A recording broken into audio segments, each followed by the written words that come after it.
Terus Andi bilang sama dia, ya gini ya, kalau ada yang kayak gitu, gua nggak akan rekomendasikan malu. Ya buat gua aja. Tinggal izin sama istri. Kalau yang mau ya. Dodo Iwel di Duel Channel. Kita siang menjelang sore ngopi di taman, Do. Sambil ngobrol, Do. Untuk itu ngopi panas, ini ngopi dingin. Ngopi dingin. Ya karena orangnya dingin, dia cool. Kita ngomongin hal yang bisa juga disimak oleh para pemirsa dari Duel Channel. Ini topiknya menarik sekali nih, Dok. Sebenarnya, Dok, mau bahas nih. Jadi dari tahun lalu itu gue udah perhatiin, Dok, gitu loh. Ini soal menikah, Dok. Aduh. Jadi katanya nih, Dok, ya, berdasarkan data, itu generasi muda sekarang itu mulai enggan menikah. Lalu? Jadi tahun lalu aja sudah datanya kayak gitu, apalagi tahun sekarang kan. Bahkan Gen Z atau? Ya mungkin Gen Z dan Gen milenial dikit lah ya. Milenial lah. Ya, jadi 10 tahun terakhir itu tren generasi muda itu menikah tuh nurun. Jadi tren menjomblonya naik. Jadi menjomblonya naik, tuh. Padahal menikah ini kan bukan sesuatu yang harus ditakuti sebenarnya. Betul. Menikah itu kalau dalam ajaran agama itu adalah ibadah terlama. Karena ketika akad itu kan arusnya Allah, singgasananya Allah bahkan bergetar ketika menikah. Ada perpindahan dari orang tua ke kita untuk tanggung jawab pada istrinya, gitu. Jadi tanggung jawab dari orang tua tadi itu diserah terimakan pada suami sekarang ya. Bahkan kalau udah nikah itu seorang istri harus nurutnya lagi pada suami. Kalau tadinya waktu masih tinggal sama orang tua izin sama orang tua, sekarang izinnya sama suami, gitu ya semuanya kan. Nah tapi sebenarnya kalau dijalani, Dok, rumah tangga itu indah sebenarnya, Dok. Makanya kan kalau dulu tuh lawakan-lawakan teman-teman nih sering katakan ini, wah nyesel gue nikah, nggak enak ternyata, kata dia. Emang kenapa? Ternyata enak banget. Nggak enak kenapa nggak dari dulu? Gitu kan, gitu loh. Tapi kan ngerti dong Jok itu maksudnya gimana kan. Jadi nikah bukan hanya itu doang urusannya, tapi urusan itu juga penting. Kalau nggak ada itu pernikahan jadi hambar juga kan. Itu menghangatkan gitu, pernikahan. Itu bukan yang utama. Bukan utama, tapi penting. Makanya juga ada tukang kopi itu untuk mengawetkan pernikahan. Gitu. Minum kopi dulu ah. Jadi, Dok, sekarang ini kita bahas satu-satu nih soal pernikahan nih. Jadi kenapa generasi muda itu semakin enggan menikah? Katanya tuh kan ada juga karena pingin prioritas karir dulu. Ya pingin masalah finansial. Ya, tapi kalau masalah karir finansial ditunggu-tunggu dong, nggak kelar-kelar, Dok. Betul. Ya kan? Menyelesaikan pendidikan S1, mesti S2. Karena orang tua cuma D3 atau SMA. Mesti S3 mumpung masih muda. Gitu. Itu terus tuh. Tiba-tiba udah 30 tahun. Iya. Karir juga gitu. Mau jadi manajer dulu deh. Senior manajer, jadi GM, jadi vice president. Gitu terus. Nggak kelar-kelar kan? Nggak kelar-kelar, benar. Nah, jadi karir penting, menikah itu juga penting. Yeah. Bahkan sebenarnya, Dok, kalau jeli gitu ya, membaca dari ajaran agama itu, bahkan menikah itu sebenarnya buka pintu rezeki, Dok. Betul. Nah, itu kayak teman gue tuh, Dok, ada tuh yang gak usah disebutin lah namanya ya tuh. Ini kalau tadi kehidupannya biasa-biasa aja, begitu nikah wah kelihatan banget. Sebulan, 2 bulan, 3 bulan perubahannya itu luar biasa sekali, Dok. Karena itu mertuanya kaya, Dok. Direktur utama atau komisaris utama ya. Ya itu juga nggak apa-apa sih ya. Iya sih. Gitu. Tapi gini, kalau menikah tuh takutkan masalah finansial ya, masalah. Memang sih kita itu kalau sebaiknya mapan dulu. Makanya ketika masih muda nih, tuh kuliah, sudah punya mimpi, mau kerja gimana, mapan, kemudian menikah. Memang lebih baik kalau menikah itu dalam keadaan sudah mapan. Ya, karena bagaimanapun dengan era kayak sekarang ini, Dok, ya kan kita hidup itu selain penuh dengan cinta, juga penuh dengan tagihan, Dok. Betul. Ya kan? Nah, tagihan itu nggak bisa dibayar dengan cinta. Betul. Betul, dengan mapan. Nah, tapi jangan juga kemudian karena takut dengan tagihan, takut dengan cicilan, nggak nikah.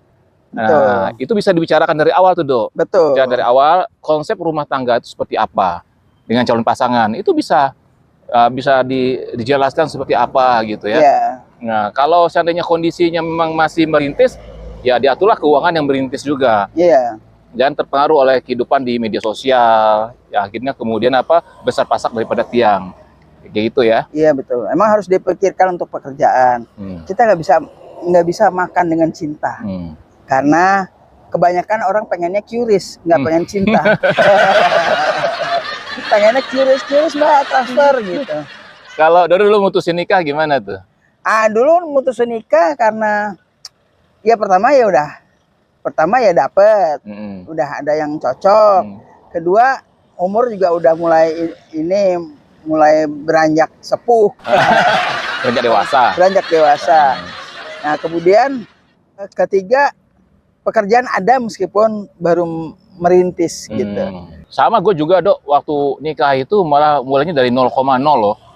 Iya, kan gue tuh dari dulunya itu, dari gue masih muda, gue SMA, apalagi pas kuliah kan gue pingin menjadi seorang pelawak ya. Berkarirnya di dunia hiburan, khususnya komedi, lawak gitu. Jadi waktu gue menikah tuh, gue belum punya kesempatan untuk muncul di TV, dikenal secara luas itu belum. Ya udahlah, nikah aja. Nikah mulai dari nol. Waktu punya teman yang punya rumah, pakai dulu rumahnya.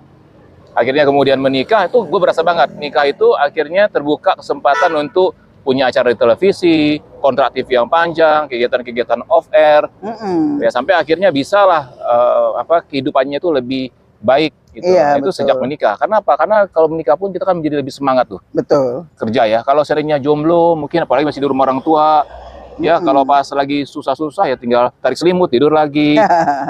Ke meja makan udah ada makan gitu kan. Tapi kalau seandainya sudah menikah itu, selain doa kita juga ada doa dari istri. Ya. Doa dari orang tua kita, doa dari mertua. Pasti doa mertua kan kita ingin juga anaknya hidupnya tuh enak ya, iya, sama suaminya. Didoain gitu. Ya, jadi alasan keuangan, finansial tuh jangan sampai menghambat pernikahan. Tapi tetap ya, walaupun kita ngomong gini, tetap yang namanya sumber untuk penghasilan itu harus disiapkan. Betul. Jangan kosongan juga nikah gitu kan. Kosongan juga. Jadi memang ada suatu yang dibangun juga. Jadi kalau seandainya mulainya dari kosongan banget, ya itu memang akhirnya kemudian keteteran ya ketika menikah, gak punya kerjaan. Artinya gini, jangan artinya menunggu mapan itu. Jadi kalau nunggu mapan, ya kapan akan menikahnya? Betul. Artinya sudah punya pekerjaan. Ya mudah-mudahan dengan menikah ini pekerjaannya, karirnya semakin baik, jalan terus, terbuka peluang-peluang, kesempatan gitu. Ya, betul. Atau sedang ikhtiar. Makanya kalau seandainya bagi orang yang belum sanggup untuk menikah, Dok, anjurannya puasa. Iya, betul. Ya, jadi ada juga sih toleransi. Jadi nikah itu adalah suatu sunnah yang dianjurkan banget, tapi kalau belum mampu, belum mau, ya boleh juga. Nggak dipaksa, tapi tetap mempersiapkan diri. Iya, betul. Ya. Ada istilah lagi nih, Dok, sekarang yang populer. Istilahnya itu generasi sandwich. Atau enggak? Generasi sandwich. Sandwich isi telur. Jadi itu generasi yang terjepit. Artinya dia juga harus memikirkan keuangan untuk orang tuanya. Oh iya. Ada orang tuanya udah lanjut usia, udah pensiun, mungkin juga masih bergantung pada anaknya. Dia mikirkan itu, dia juga mikirin finansial buat dirinya. Kemudian juga mikirkan untuk anak-anaknya. Nah, ini kan berarti pengeluaran banyak nih. Iya, betul. Nah, banyak sekali pengeluaran, akhirnya pusing mikirin pengeluaran ini kan gitu loh. Jadi kita ngomong di sini bukan kemudian artinya mematahkan, kita bilang tadi itu untuk motivasi orang untuk menikah, tapi tetap mempersiapkan diri. Iya. Kayak Dodo waktu nikah punya pekerjaan kan? Udah punya kerjaan kan? Jadi artinya, tapi ketika setelah menikah itu kemudian pekerjaannya makin banyak kan? Ya lah. Dapat kontrak kan? Kontrak panjang gitu sampai akhirnya ya duit datang terus gitu kan? Iya, betul. Gitu. Ini banyak orang lupa gitu. Terutama juga perempuan yang takut misalnya tidak bekerja, ya misalnya udah kerja nih, kemudian mesti mengundurkan diri atau resign dari pekerjaan hanya bergantung pada suami. Sebenarnya emang nggak boleh bergantung pada suami, bergantungnya sama Allah.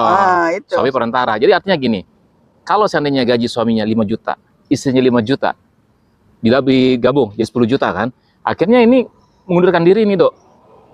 Jadi kebayangnya penghasilan cuma 5 juta kan? Nah ini kalau bergantungnya hanya sama suami, atau bergantung pada diri sendiri. Tapi kalau bergantung sama Allah nih, Dok, ini kata Pak Ustadz, bukan kata gue nih ya. Betul, gitu ya. Betul. Gantung sama Allah nih, Dok, ini nanti rezeki suami ini ada aja nggak disangka. Tiba-tiba naik jabatan, nggak tahu gajinya 15 juta. Atau tiba-tiba pengeluarannya itu menjadi minim banget, jadi kesimpan uangnya banyak. Jadi hal yang seperti itu, jangan kita itu takut oleh sesuatu yang hanya karena pola pikir kita. Betul. Ya, dan jangan sampai karena istri nggak kerja, jangan sampai bilang kamu kan di rumah aja nggak kerja, kan saya yang kerja gitu. Nggak juga gitu, karena istri di rumah mengurus anak, mengurus rumah tangga, banyak sebenarnya pekerjaannya lebih banyak daripada kita yang kerja di kantor gitu. Dan menjadi ibu rumah tangga itu sudah pekerjaan yang menurut gue tantangannya lebih besar. Betul. Terkadang dibandingkan dengan yang kerja di kantor. Iya. Ngurus anak. Betul. Kemudian juga nyuci baju, nyuci piring, bersihin rumah. Walaupun mungkin ada asisten rumah tangga, tapi kan mesti dikoordinir juga tuh. Betul. Mesti didelegasikan juga tugasnya kan gitu loh. Iya. Nah sehingga pekerjaan dari yang dilakukan oleh istri di rumah ini, dia tidak bekerja di kantor, maka dia juga pasti akan mendapatkan gaji. Percaya deh, gajinya dari mana? Dari Allah. Dari Allah, lewat suami. Ya, kayak gitu. kita waktu kecil dulu, kita belum kerja, rezeki kita dari siapa? Dari orang tua kita. Iya. Ya kan? Kalau kita punya orang tua, bapak ibu kita nggak pelit, rezekinya tuh lancar tuh. Makanya buat bapak-bapak nih ya, jangan pelit sama istri, jangan pelit sama anak. Iya kan, kalau kita itu royal sama istri, royal sama anak, tuh rezeki juga akan banyak. Iya, betul. Kadang ada juga orang kan sama temannya royal. Iya. Ya kan? Itu benar tuh. Berkesenangan pribadinya, wah. Tapi kalau sama istri, sama anak, gitu nggak boleh. Ada hiburan nyawer. Ya kayak gitu. Jadi memang harus diatur ya. Semuanya itu mesti diatur dengan baik ya, antara peran suami dan peran seorang istri. Ridho bilang tadi, jangan suaminya menganggap bahwa istrinya di rumah aja, pesannya nggak kerja. Makanya kenapa rumah tangga itu adalah ibadah terlama sampai meninggal. Ya, jadi cara suami yang misalnya tidak menghargai istri yang kerja di rumah jadi ibu rumah tangga itu akhirnya kemudian bisa membuat istri baper, Dok. Istri minder, merasa bahwa jadi ibu rumah tangga ini kok pekerjaannya nggak mulia. Iya. Padahal sangat mulia sekali. Mulia sekali. Nggak mudah loh, Dok, menjadi ibu rumah tangga itu. Ya kan, gue lihat dari istri sendiri ya, dari prosesnya, ataupun dengar dari teman-teman yang cerita tentang bagaimana istrinya juga mengurus anak-anak, mengurus rumahnya. Misalnya gini nih, kita ada kesibukan, karena kerja sampai malam. Hal yang sepele nih ya, ini dalam ibu-ibu. Anak ada PR, atau mau ujian, ini namanya siapa jadinya? Ibunya. Ibunya. Iyalah. Ya kan, kalau dua-duanya kerja, pergi ya, itu kasihan tuh anak kan. Artinya kalau mereka kerja berdua, mesti ada kos untuk bayarin pembantunya. Tapi jangan salah, emosional si anak akan ke pembantunya, nggak ke orang tuanya, gitu. Karena semakin hari semakin dekat, setiap hari ketemu dengan asisten rumah tangga, gitu kan, yang ngasuh dia, otomatis kedekatan itu ada. Tuh. Makanya sebelum kita nikah harus ada disepakati satu tujuan. Jadi misalnya ke depan konsep berumah tangga saya maunya seperti ini, gitu. Disepakati dulu. Kita jadi mengenal satu sama lain sebelum menikah itu penting, tapi bukan pacaran. Dan itu bisa berlangsung hanya 3 hari, 4 hari. Nggak mesti berbulan-bulan, bertahun-tahun. Jadi proses ta'aruf, ya, proses perkenalan itu, nah sebaiknya nih caranya lah yang prianya nih, prianya melakukan presentasi. Presentasi itu bisa ke orang tua yang perempuan atau calon mertuanya. Saya konsep rumah tangga saya seperti ini, saya mau kerja, saya ingin istri saya begini, saya ingin nanti punya anak, berapa yang diimpikan, yang diharapkan gitu kan. Nah, begini, dan sekarang saya sudah bekerja, penghasilan saya segini, itu dipresentasikan kepada calon istri, atau mungkin ke calon mertua dulu yang bisa menyampaikan nanti kepada calon istrinya. Sampai tahu kan, itu kan proses 3 hari. Sampai akhirnya mikir, yang calon istri juga punya pemikiran konsep apa, nanti disampaikan juga. Dia pingin seperti apa harapannya, suami yang seperti apa, ya, yang keterbukaan, yang seperti apa. Nah itu memang harus dibicarakan. Kadang tuh ada orang menjalin hubungan, istilahnya gitu ya, maaf kita kutip istilah itu pacaran. Pacaran 2-3 tahun, itu hanya senang-senangnya banyak kan. Ada teman pacaran 8 tahun, begitu nikah cuma 3 bulan. Bisa. Karena lama pacaran gitu, tidak dibicarakan konsep rumah tangga seperti apa. Bahkan mungkin ada menghindar ketika bicara soal pernikahan. Dia bilang, kok waktu pacaran nggak kayak gini? Ya kan, waktu pacaran udah senang-senang aja. Ketika diajak bicara soal yang serius menikah, menghindar. Nah, ini buat yang perempuan, kalau ketemu laki-laki kayak ini buru-buru diputusin aja. Iya, betul. Ngapain dia cuma nyari senang-senangnya aja kan gitu kan. Itu nggak bisa. Ya kembali ya soal keengganan tadi menikah. Bagaimanapun menikah tuh harus dihadapi. Harus. Ya kan? Karena apa? Karena kita ini hidup tidak bisa sendiri sebenarnya, Dok. Walaupun kemudian ada nih yang memilih hidup sendiri, kemudian bisa, tapi presentasinya kecil. Karena kita ini kan sekarang ini, waktu kita remaja, kita punya banyak teman, kemudian beranjak dewasa, pasti teman kita mulai sibuk masing-masing dengan keluarga masing-masing. Nah, kita juga butuh orang yang untuk kita sharing, orang curhat, daripada malam-malam cuma peluk guling, Dok. Iya, betul. Ya kan? Mending peluk yang ada nafasnya, Dok. Bisa balas meluk, Dok. Peluk guling kalau udah di setel, halo sayang. Halo sayang. Memang sih menghadapi rumah tangga itu memang harus ada seninya. Karena kita kuliah nih S1, S2, S3 kan nggak ada tuh mata kuliah membina rumah tangga. Iya. Ya kan, kalau misalnya komunikasi organisasi itu ada. Iya. Komunikasi suami istri itu nggak ada mata kuliahnya. Betul. Ya kan? Terus mata kuliah tentang organisasi perusahaan itu ada. Organisasi rumah tangga nggak ada mata kuliahnya. Ya kan?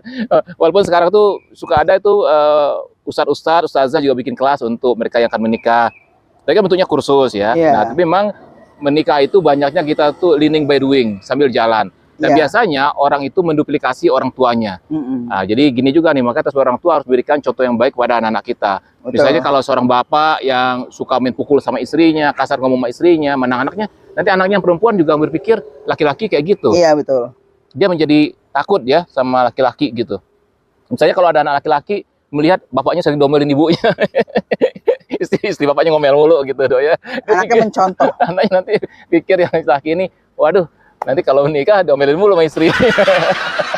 Gitu. Jadi Iwal ada ini nggak, ada solusi bagaimana anak-anak yang anak zaman sekarang itu untuk supaya angka pernikahan tuh meningkat gitu? Ya, harus disadari, terutama buat yang nonton ini yang beragama Islam, buat Muslim, menikah itu adalah sunnah yang sangat dianjurkan. Betul. Ya, yang sebaiknya kita jangan lari dari hal tersebut, karena menikah itu pahalanya besar sekali. Besar. Dan sejak kita awal menikah sampai akhir nanti kita berpulang gitu ya, meninggalkan keluarga, itu selalu ada pahala-pahala buat kita. Betul. Ya, malam-malam kayaknya nih nggak bisa tidur, colek-colek istri, pahala juga tuh. Ya kan? Apalagi kalau misalnya terjadi suatu hal dengan istri yang diinginkan, sama-sama diinginkan, pahala. Terima gaji, kasih kepada keluarga, pada istri, pahala. Ya kan? Karena disebutkan kan, infak atau sedekah terbaik itu kan untuk keluarga dulu dong, ya kan? Nah, kita ngasih anak-anak uang sekolah, uang pendidikan, itu udah pahala. Jadi banyak juga kita keluar dari rumah, pamit sama istri, mau kerja, udah pahala. Jadi banyak sekali pahala yang bisa kita dapatkan dari situ. Dan kita jangan takut gitu loh dengan finansial, dengan apanya, karena sudah dikatakan bahwa bagi yang menikah itu rezekinya akan semakin terbuka. Ya, gitu. Tapi tetap sumbernya harus disiapkan. Iya, betul. Nah, jangan misalnya luntang-lantung, nganggur, nggak jelas tujuan, nikah kali rezeki terbuka. Nah, itu mungkin bisa-bisa aja ya, tapi itu kan harus ada logisnya juga. Setidaknya ada pekerjaan lah.